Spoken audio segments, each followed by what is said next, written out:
अब देखेंगे DNA fingerprinting, DNA प्रोलिफिलिंग या डीएनए टेस्टिंग, तीनों एक ही चीज़ है, नाम किसी से आए होता यही है। डीएनए टेस्टिंग से आप सिर्फ पढ़े होंगे कि वाइट ब्लड सेल को लेकर पढ़े होंगे, आप पुस्तक कापी में जो भी में पढ़े हैं। डीएनए टेस्टिंग मतलब बेसिकली व्यक्तिगत पहचान से संबंधित प्रक्रिया है या तरीका है, उसको बोलते हैं डीएनए फिंगरप्रिंटिंग। ठीक है, एक होता है डीएनए बारकोडिंग, आप पढ़े हो डीएनए बारकोडिंग करके, तो पहले मैं डीएनए फिंगरप्रिंटिंग बताता हूँ। डीएनए फिंगरप्रिंटिंग बेसिकली जो व्यक्तिगत पहचान है, व्यक्तिगत पहचान से संबंधित प्रक्रिया है। बेसिकली ये एग्रीकल्चर में उतना खास इसका वो नहीं है डीएनए फिंगरप्रिंटिंग का। डीएनए फिंगरप्रिंटिंग का बेसिकली पहचान से संबंधित ज़्यादा है। बायोटेक में इसका यूज है, क्योंकि जो पीसीआर का टेक्निक पढ़े हो, पॉलीमॉर्फिज्म का टेक्निक पढ़ते हो, ये सारी चीज़ इसी में यूज होता है। बोल्टिंग पढ़ते हो, जी डीएनए प्रोब पढ़ते हो, तो डीएनए प्रोब और बोल्टिंग सब इसी पर आ जाएंगे। ठीक है, कैसे आएंगे मैं चरणबद्ध तरीके से बताता हूँ। तो व्यक्तिगत पहचान से संबंधित प्रक्रिया जो होती है उसको बोलते हैं डीएनए फिंगरप्रिंटिंग या डीएनए प्रोलिफिलिंग या डीएनए टेस्टिंग, तीनों एक ही चीज। व्यक्तिगत पहचान से क्यों है, क्योंकि एक होता है डीएनए बारकोडिंग, इसको आप साइड में लिखिएगा, डीएनए बारकोडिंग आपसे डेफिनेशन पूछ सकता है, डीएनए बारकोडिंग क्या है। डीएनए बारकोडिंग क्या है, प्रजाति संबंधी पहचान का तरीका है। ठीक, तो प्रजाति संबंधित पहचान की विधि है। ठीक, तो डीएनए फिंगरप्रिंटिंग बेसिकली क्या है, व्यक्तिगत है। व्यक्तिगत क्या मतलब, जैसे कि मैं और मेरा फादर दोनों में क्या डिफरेंस है, ये डीएनए फिंगरप्रिंटिंग से बता सकते हैं। प्रजाति पहचान से क्या संबंधित है, जैसे कि इंसान एक प्रजाति हुआ, कुत्ता एक प्रजाति हुआ, प्लांट एक प्रजाति हुआ कि नहीं हुआ।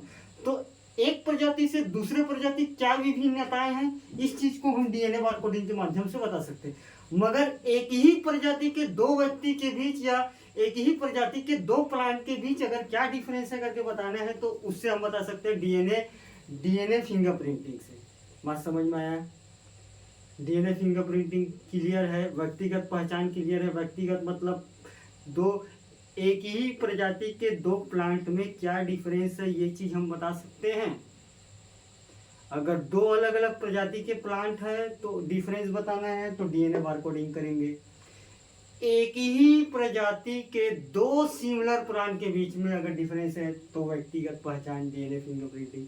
तो डीएनए फिंगरप्रिंटिंग अगर मैं साइंटिफिक वे में अगर मैं बात करूं, तो साइंटिफिक वे में होता यह है कि पॉलीमॉर्फिज्म पर जो बेस्ड विश्लेषण का जो तरीका है उसको बोलते हैं डीएनए फिंगरप्रिंटिंग। ठीक है, तो मैं लिख देता हूँ, ये तो आपको याद रखने का, ऊपर से ही लिखना है इसको। ठीक, तो डेफिनेशन में अपन लिख सकते हैं कि डीएनए फिंगरप्रिंटिंग ऊपर से लिखिएगा, डीएनए फिंगरप्रिंटिंग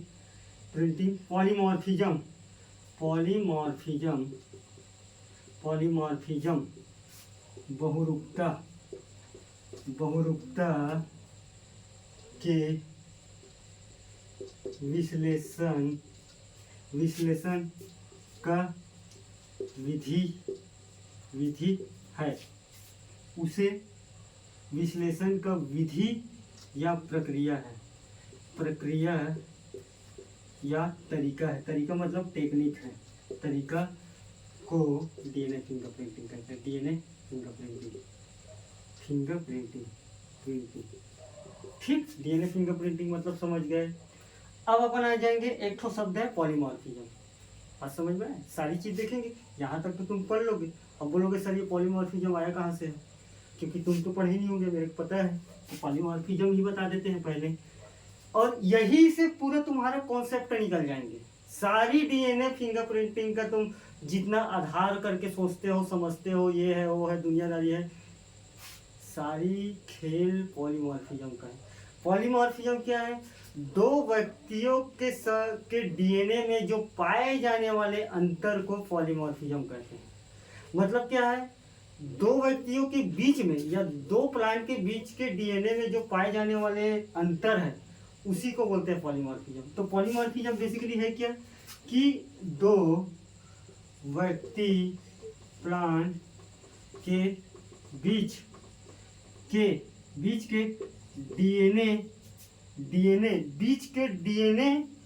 डीएनए में पाए जाने वाला अंतर को बोलते हैं, अंतर को कहते हैं पॉलीमॉर्फिज्म।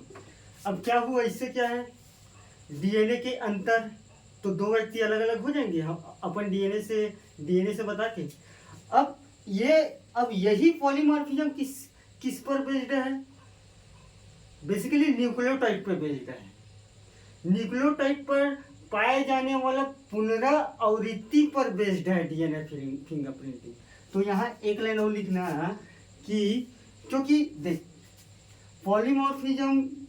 पॉलीमॉर्फिज्म मतलब समझिए दो डीएनए के बीच पर दो व्यक्ति के डीएनए पर बीच पर पाए जाने वाले अंतर है, तभी तो हम फिंगरप्रिंटिंग करके बता सकते हैं कि ये व्यक्ति ये है करके फिंगरप्रिंटिंग के माध्यम से ही तो बता सकते हैं ना।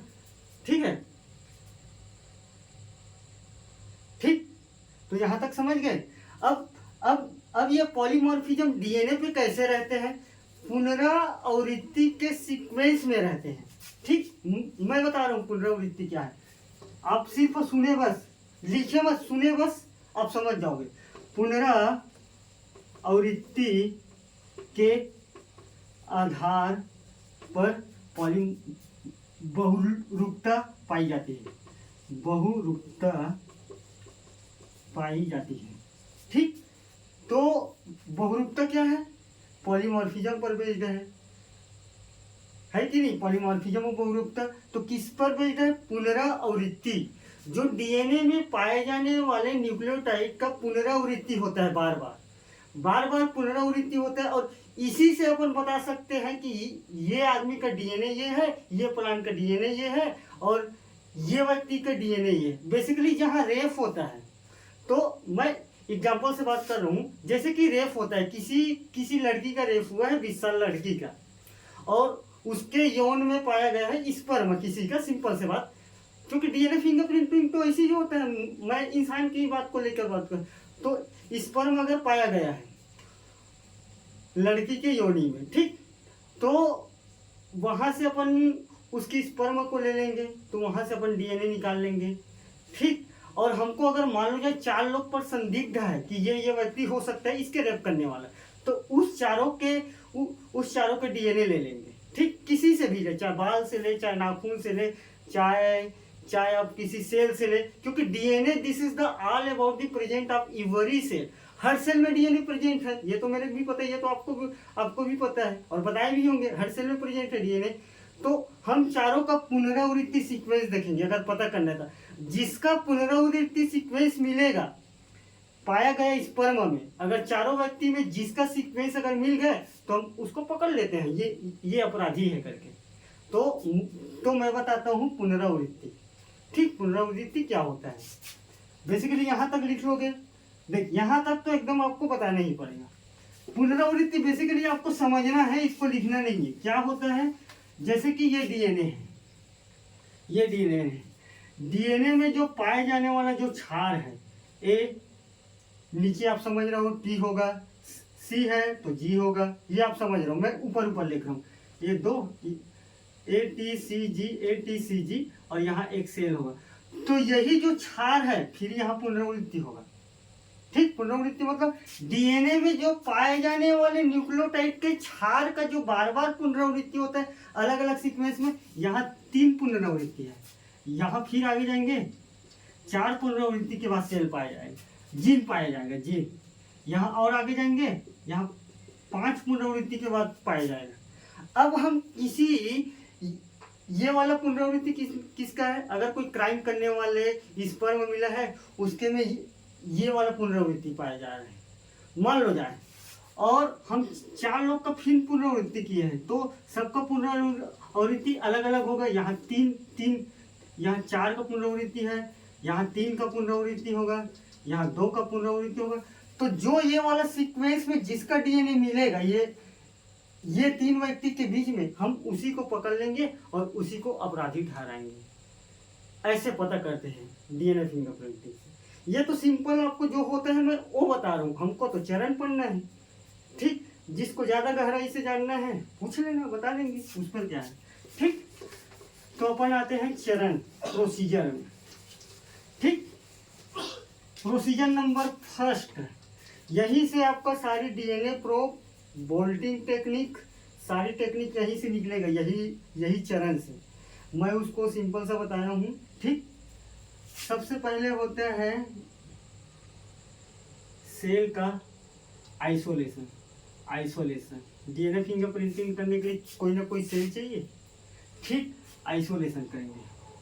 आइसोलेशन के बाद उसका प्यूरिफिकेशन करेंगे। प्यूरिफिकेशन,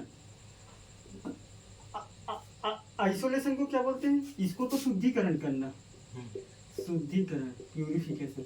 आइसोलेशन को क्या बोलते हैं? अलगाव करते हैं सेल का, अलगाव, सेल का अलगाव या प्यूरिफिकेशन। फर्स्ट प्रोसीजर ये होता है डीएनए फिंगरप्रिंटिंग।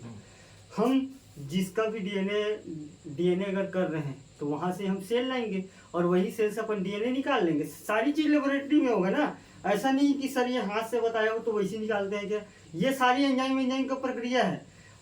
अब आरडीटी पढ़े होंगे तो वहां से आप बहुत सारे चीज को कनेक्ट कर पाएंगे। नहीं है तो मैं पढ़ा दूंगा, उसमें कोई बड़ी बात थोड़ी है। ठीक, तो सेल आइसोलेशन, प्यूरिफिकेशन। तो सेल आइसोलेशन में हम लेते हैं व्हाइट ब्लड सेल। अब बोलोगे तुम सर रेड ब्लड सेल क्यों नहीं लेते?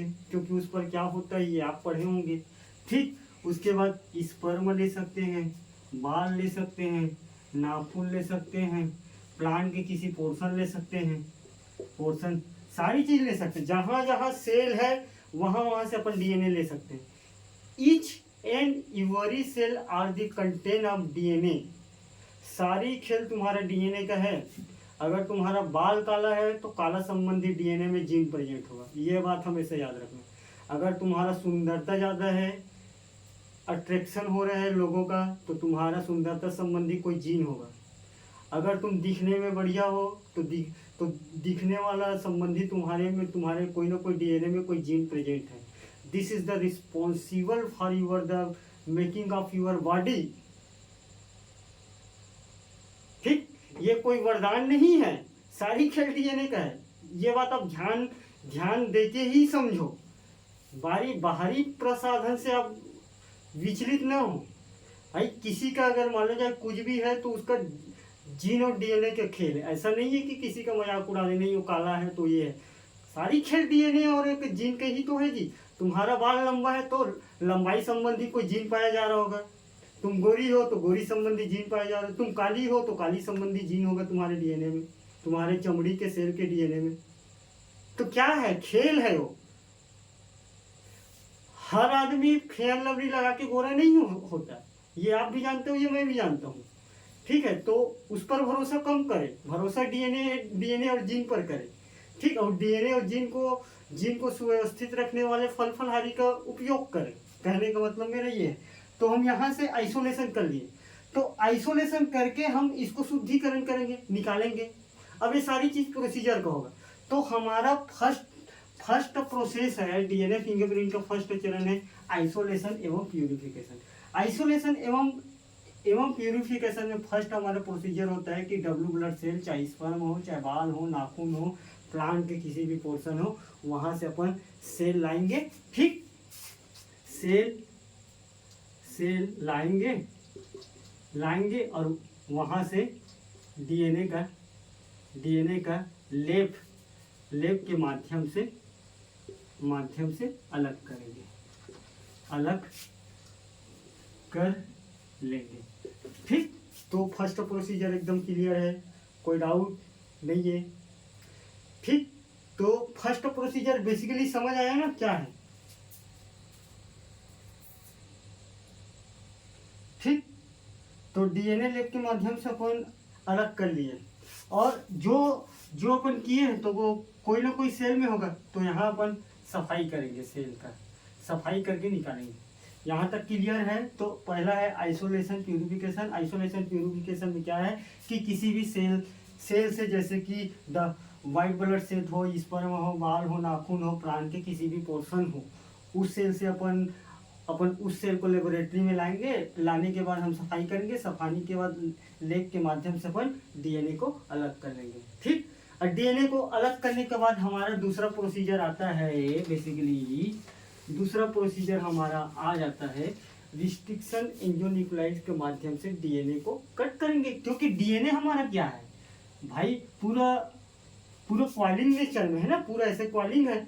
तो ऐसे तो नहीं कि हम सारी को ही कर लेंगे, ऐसे तो नहीं करेंगे। हमको कुछ करने की ही पोर्शन चाहिए बेसिकली। ठीक। तो दूसरा हमारा प्रोसीजर होता है रिस्ट्रिक्शन एंजाइम का। RE मतलब होता है रिस्ट्रिक्शन एंजाइम, आप पढ़ोगे। तो डीएनए को कट करने के लिए, डीएनए को कट करने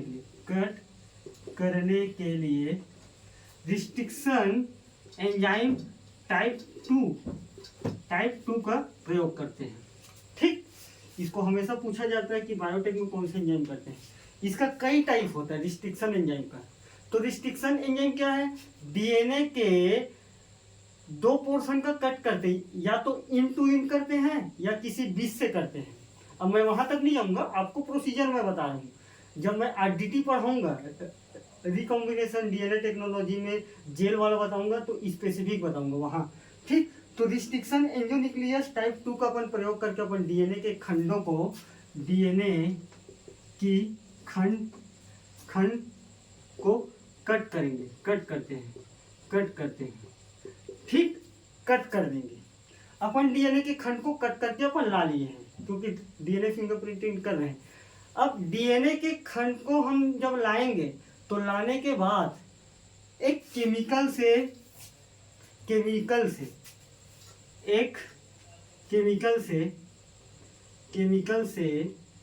NaOH सोडियम हाइड्रोक्साइड के प्रयोग